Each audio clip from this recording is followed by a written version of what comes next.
தமிழ்நாடு அரசு 9 IAS அதிகாரிகளை பணியிட மாற்றம் செய்து உத்தரவிட்டுள்ளது.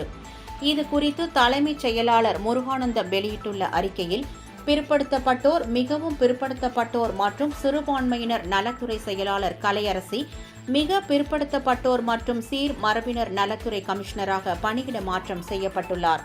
மிகவும் பிற்படுத்தப்பட்டோர் மற்றும் சீர் மரபினர் நலத்துறை கமிஷனராக இருந்த சம்பத் தமிழ்நாடு கதர் கிராம தொழில் வாரியத்தின் தலைமைச் செயல் அலுவலராகவும், தமிழ்நாடு கதர் கிராம தொழில் வாரியத்தின் தலைமைச் செயல் அலுவலராக இருந்த மகேஸ்வரி நில நிர்வாகம், நகர்ப்புற நில உச்சவரம்பு மற்றும் நகர்ப்புற நிலவரி இயக்குநராகவும் நியமிக்கப்படுகிறார் என்று தெரிவித்துள்ளார்.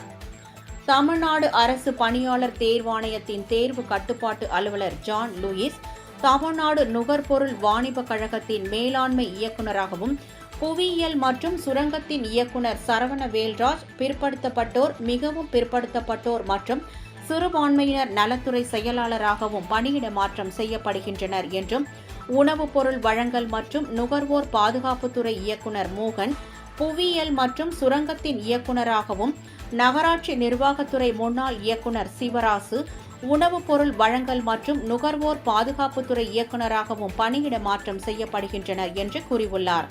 அதேபோல் சென்னை ஆறுகள் மறுசீரமைப்பு அறக்கட்டளையின் செயலாளர் ராஜேந்திர ரத்னு தமிழ்நாடு நகர்ப்புற வளர்ச்சி நிதியத்தின் தலைவராக கூடுதல் பொறுப்பு வகிப்பார் என்றும், தருமபுரி மாவட்ட கூடுதல் கலெக்டர் கேத்தரின் சரண்யா தமிழ்நாடு தொழில் முன்னேற்ற நிறுவனத்தின் செயல் இயக்குநராக நியமிக்கப்படுகிறார் என்றும் அதில் தெரிவித்துள்ளார்.